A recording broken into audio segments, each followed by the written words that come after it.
Right, welcome back. Now, as we move forward, let's shift gears and delve into another farming system focused on restoring soil health and improving moisture retention. Stay with us.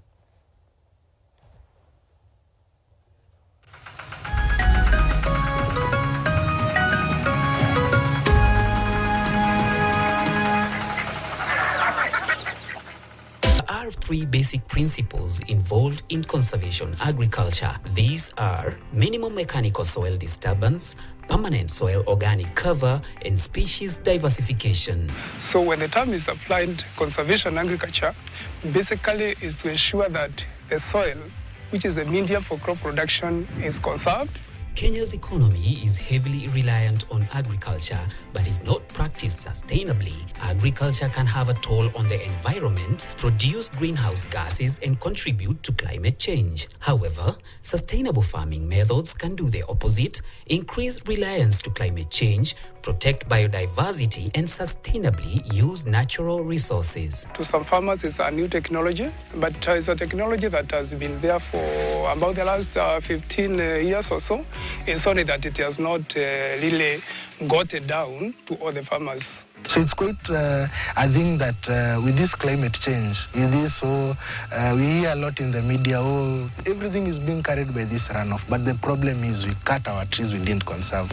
When I was growing up, I remember the stories I get is when the coffee guys came to see the coffee, they used to use a stick to see how much the mulch is. So the soils were covered by either dry matter or living mulch. As you can see on this whole area, getting enough biomass to do the mulching in these arid, semi-arid areas where the microorganisms like the termites are too many.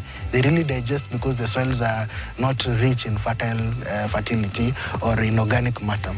So it's quite some trouble. So while it's a challenge to have a lot of the mulch, it's advisable in conservation agriculture. Just leave the live mulch. It helps a lot to control the microclimate.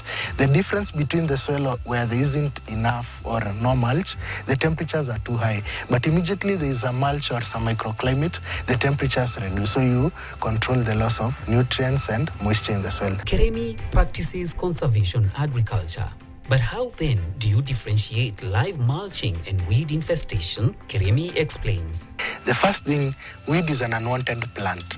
So the first thing is the part that they don't know, there's not enough awareness to know the value out of all this biodiversity that is in the soil. From Kilimambogo, we head to Laikipia County, which is much drier, to meet another conservation agriculture enthusiast, Peter Gedenji. His farm could literally be described as an oasis in the middle of the semi-arid surroundings. The variety of crops here is truly remarkable. Kile nilionelea nikaona ni vizuri kulingana na vile masomo ambayo nimesoma niwe nikifanya mixed farming. Sababu nikipanda mahindi jua ikuwe na dry, sasa utakuta ya kwamba hiyo mahindi yote imepotea. Lakini ukipanda, tuseme upande maharagwe, upande viazi, upande mihogo, upande hata matunda, hiyo inabidi ya kwamba hii ikipotea itasimamiwa na hii nyingine. Nikwega muno ni atoporo waku. Nikwega muno. No akinya. In Embu County, Nancy Wanja has seen the benefits of conservation agriculture. She narrates how she was doing her farming before receiving the training. Mea hii inanisaidia mimi mkulima, inasaidia shamba na inasaidia mfugo. Nikikatia hapa, hiyo kitu ni ya mfugo. Mpaka hapa. Mpaka hapa sasa ni mfugo inasaidika. Mimi hapa nasaidika na hii mbegu. Alafu kutoka hapa mpaka hapa na ikata narudisha. Aya, sasa hiyo na ng'ombe hiyo nayo inanisaidia sana na mborea. Still in Embu County, Charles Njero illustrates the use of a subsoiler, reaper and jump planter for minimal soil disturbance. Tunakujanga na subsoiler ambayo inakuja inatengeneza hiyo mtalo, alafu kwa hiyo mtaro ukitengeneza kwa sababu inakuwa nyembamba. Kwa hivyo unakuja na kiwa kingine ambayo sasa ni a bit wider. Inakuja ina widen that furrow ambayo tunaitanga reaper. Sasa ndio iweze kuaccommodate maji kwa ile mtalo. Kwa hivyo inakuanga na maji mingi. Juu hata kama mvua imeenda for about 2 weeks, hiyo mmea ambayo iko katika hiyo faru haiwezi ikakauka. Hiyo ndio sasa tunasemanga sasa hiyo that is a reaper now. Hiyo faru. Na ukiangalia hiyo faru yenyewe hii reaper inaingia chini kabisa. Kuna hii kivaa, hii ndio tunaita jam planter. Na hii jam planter inagonga very easy. Pande moja inakuwa ya fertilizer, hii nyingine inakuanga ya mbegu. Hata ukiangalia nilikuwa napanda. Si ati ilikuwa inafanya kazi. Unaangalia pande iko na maharagwe na mahindi.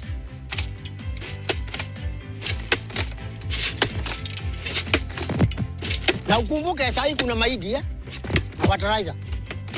John Kamande Ngaruya, commonly known as Mr. Organic, hails from Murang'a County. He explains to us on the several techniques they use to conserve the soil.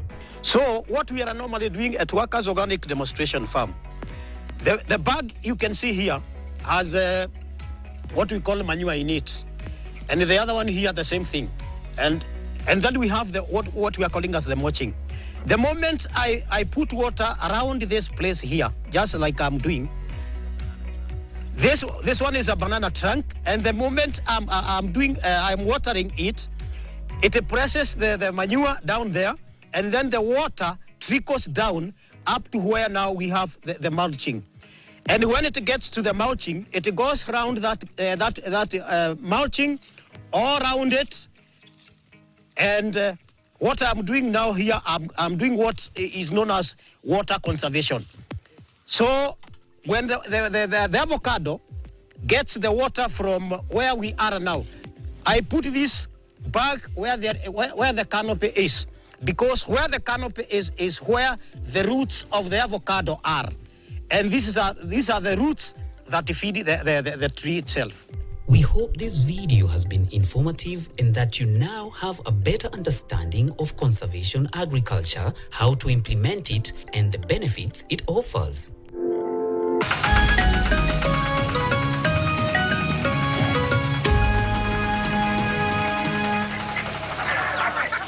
All right, very interesting story there by Paul Thiongo, just explaining to us about what various farmers are doing in order for them to conserve their soil. All right, Godfrey, before we went for break, we were speaking about what data is doing to help farmers. So I would just like you to give us an example of how data has helped in regenerative kind of agriculture. Yeah. A while back, we took up a challenge. So every time we interacted with farmers, they would say, my yields are way lower than what the seed owner will tell you. Mm-hmm. Say for maize, the seed owner will tell you, you can get 50 bags of maize per acre. But the farmer will tell you, the best I get is 18 bags. So there's a huge yield gap.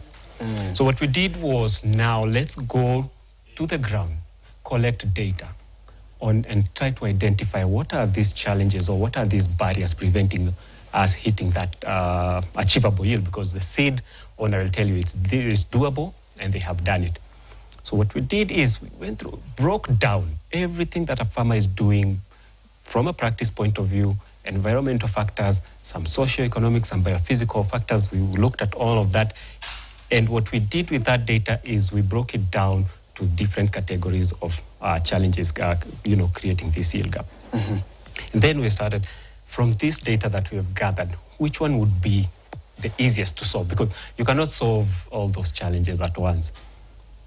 We went back again, did a massive soil analysis system. We chose maize farmers. We went around the country, took thousands of soil samples, came back to after the results came from the lab, we sat down with that data and we started to see the bigger picture. There were certain nutrients that were lacking in our soils. And in our current fertilizer programs, we were not providing that. We went back to our R&D department, gave them, this is the challenges we're experiencing. Can you please give us a product that will be able to address these challenges? That one is easy because we can do it faster. So what we ended up with was a very specific fertilizer, highly customized for the conditions of our soil, mm-hmm. driven by the soil data. Okay. And what we saw is that we were able to shift now farmers from 18 to 20 bags and 20 bags all the way to over 30 bags, just by that one tweak alone. Mm-hmm. But then we realized that now we are hitting another ceiling. Yes, we've made that jump, but it's as if we have maximized that capacity. What this meant is that now we have gone beyond the nutrition. Now the limiting factor is no longer nutrients that we are addressing. It's now the other factors, climate change-related causes, weather causes, our soil causes. Now, our current approach now, we have already given you a very good product, but the conditions at which it is working in, they are not good. Now, let us start working on the conditions of the soil. Now, our focus is mostly on passing information and knowledge to the farmers on how best they can do that.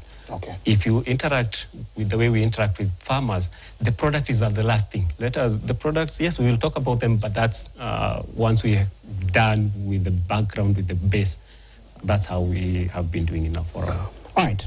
Thank you for that. Now let's also look at another different thing.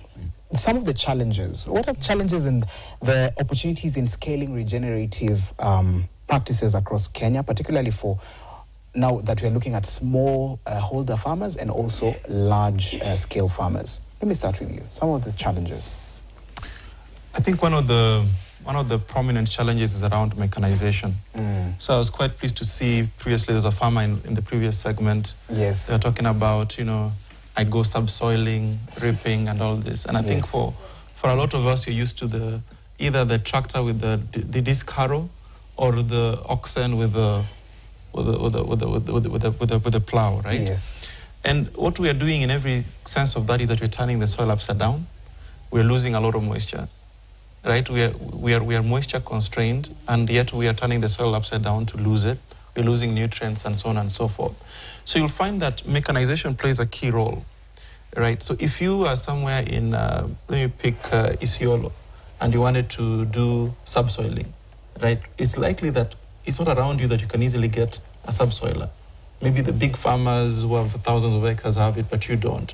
So one of the things we decided to do within the Yara digital platforms is to aggregate demand from farmers and connect them with services that can give them those soil conservation mechanization options, especially things like ripping or subsoiling is a little bit more difficult to implement, but definitely ripping instead of disc plowing is a choice that every farmer can make.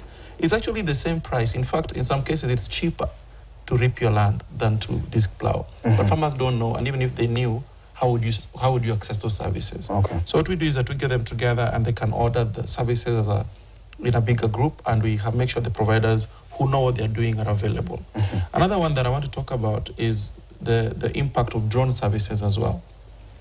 So you might measure your soil, you find that, look, I need this type of nutrients in different locations, but how do you control using your hand the variable rate of application?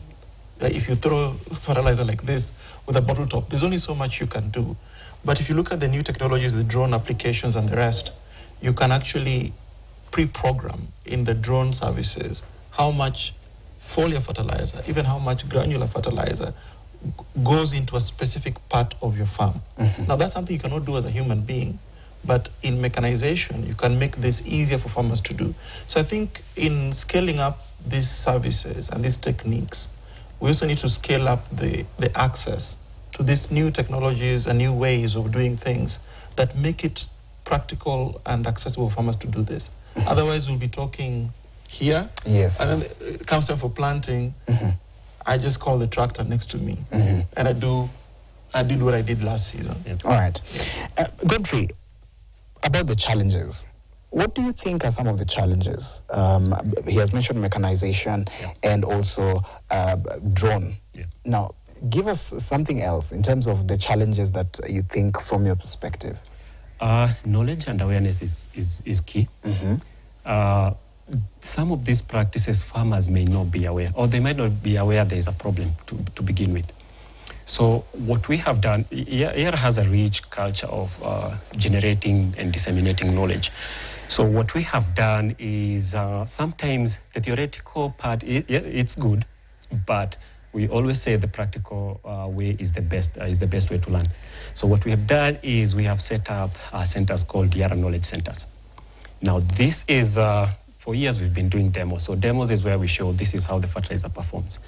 But we wanted to take it a step further. So Yara Knowledge Centers, what they do, these are practical learning places. So a farmer, you don't come to see how good the maize is doing, you come to make it do that. So you come, if you are talking about minimal soil disturbance, for example, how does that look like in practice? So you come there just before the planting season. This is how minimal and soil disturbance would look like. This is how appropriate fertilizer use would look like. Now the farmer there now has a practical skills.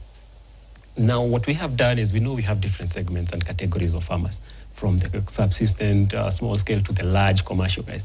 So what we have done is spread these centers across the country to cater for all the types of farmers. So for example, if you come to our knowledge centers in Moiben, in Uasin Gishu, it's fully commercial.